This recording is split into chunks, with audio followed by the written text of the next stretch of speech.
Hello Kerbaliers, let's talk about Drag Racing Club, DRC. Dark Lion and I have gone through the rules to make what we are looking for as clear and understandable as possible. I've added some mods to ensure accuracy in recording lap times and speed. In the description I will post the rules, mod links, and how to contact Dark Lion and myself for questions regarding DRC. And you can always leave questions in the comments section. Here are the updated rules.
Okay, let's do a quick tech inspection to show you what we're looking for. To start off with, a mass of 5 tons. It's 4.7 tons or 4,700 kilograms, within limits. 3 wheels and a brake. I see 4 wheels, and they all have brakes on. Okay. Juno engines only, yeah. No parts clipping, and we should not see any parts inside any of the bell housings. So, taking a look here, we look really good. No parts showing in the bell housing. If any part does show in the bell housing, it will be rejected and you will be asked to fix it. Next, must look like all parts have a physical connection, no floating offset parts. Yeah, everything looks like it's touching and looks like it's all built to one piece, so to speak. Passes there. Craft must be routed to a part with a free attachment node for merging with the launchers. The routed part must be visible once merged with the launcher. Please don't hide the routed part.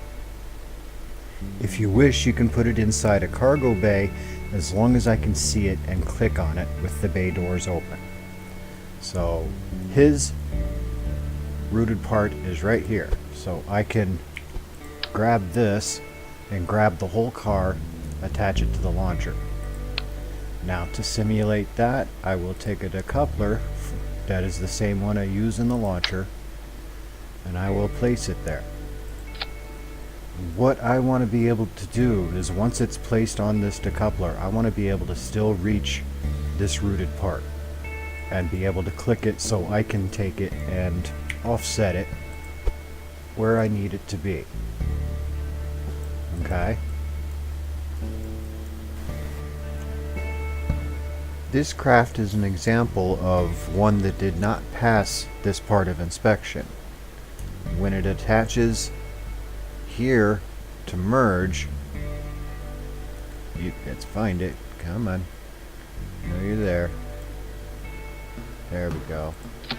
Once it merges, it buries the routed part. Even with the doors open, the routed parts are kind of buried. Please don't do this.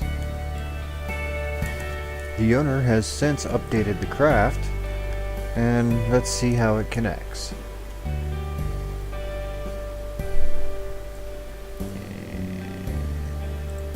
There we go. And I believe this is the root part now.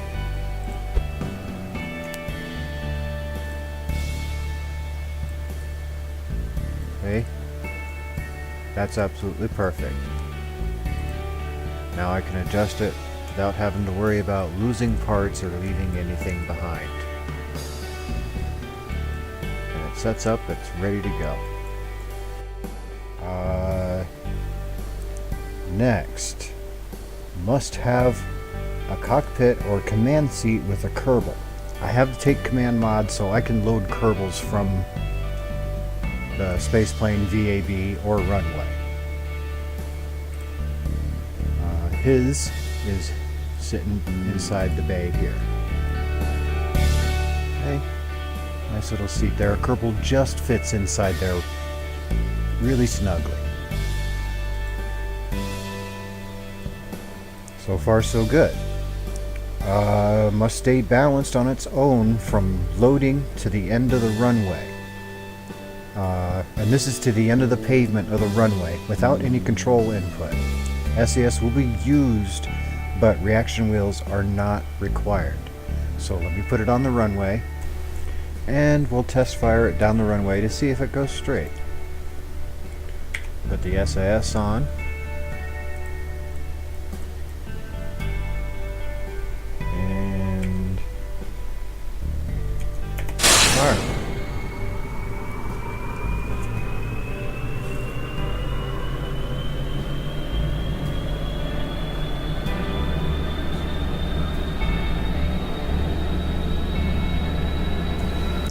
Perfect.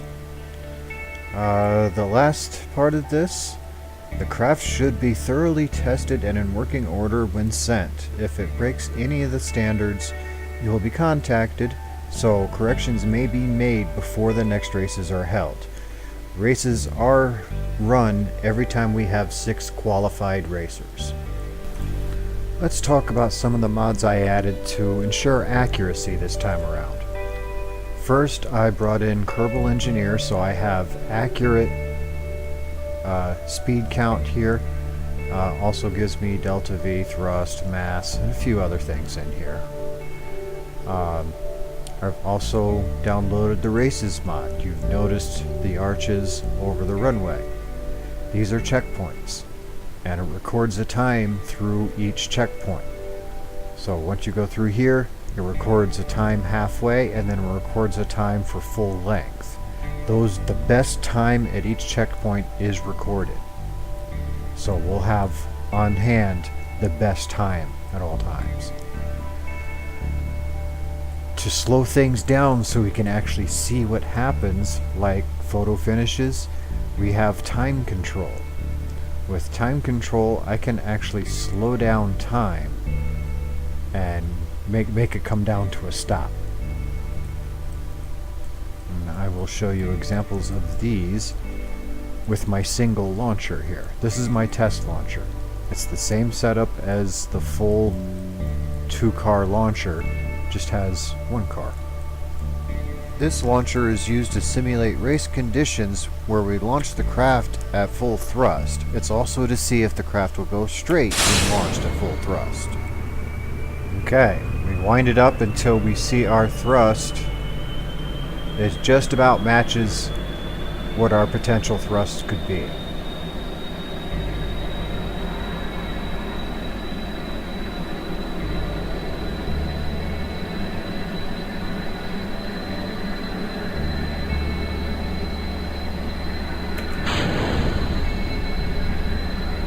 As we take off and go down the runway, we hit the slow motion, and we can slow it down to a stop.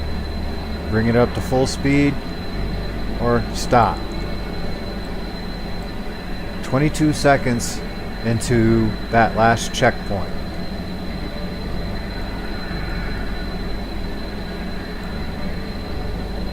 No time penalties because I didn't run through it, I'm going straight. Yeah, if you actually hit the side of the checkpoint, it's a 10-second penalty.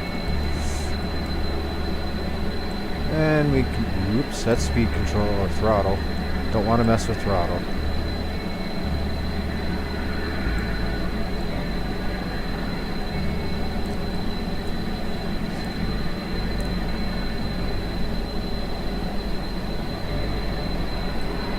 And as we come up to the last marker, You can stop it and just crawl it over the line.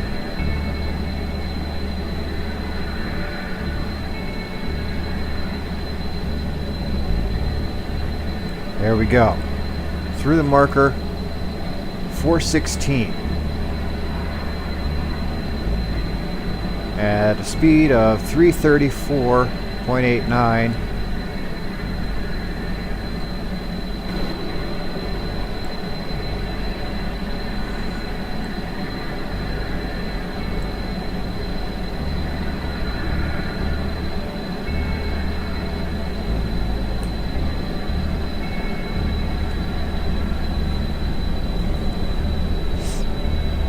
And we'll just slow motion into this crash.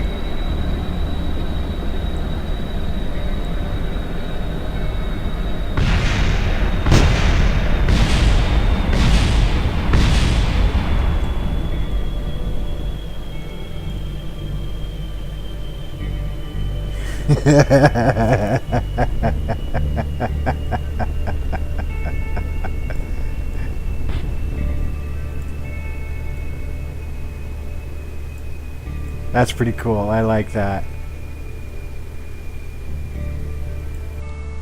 Slow-mo spaghettification. And poof. The leaderboard from the earlier DRCs will be set aside, and we're starting with a clean slate. Once we have the new leaderboard started, we'll start accepting challenges. You can go one-on-one against your friend or against anyone on the leaderboard. You decide. If you think you can take third place, challenge them. Is your ride just barely faster than the one in the last place? Challenge them. Oh, you want first? Challenge them. If your craft passes inspection, we will get your cars on the track and give you the chance to prove its worth. Challengers, beware. If you call out a challenge and lose, your top speed will not be recorded on the leaderboard. To be fair and fresh, no craft may appear twice unless directly challenged for its spot on the leaderboard. If you are on the leaderboard, you may not challenge your own craft. You have to choose someone else's. If you win, you take that spot on the leaderboard and everyone below gets bumped down. If the challenge was your first race, you may still enter the division races. If you are on the leaderboard and win the challenge, your best time goes on the leaderboard. There is no time limit for entry. We will run races every time we have 6 crafts inspected and ready to go. If you want to enter, information on that will be in the description. You can send it to my email and put DRC in the subject line and put the name of your craft and your name or alias you wish to go by in the email somewhere. Thank you, and we'll see you next time, Kerbaliers.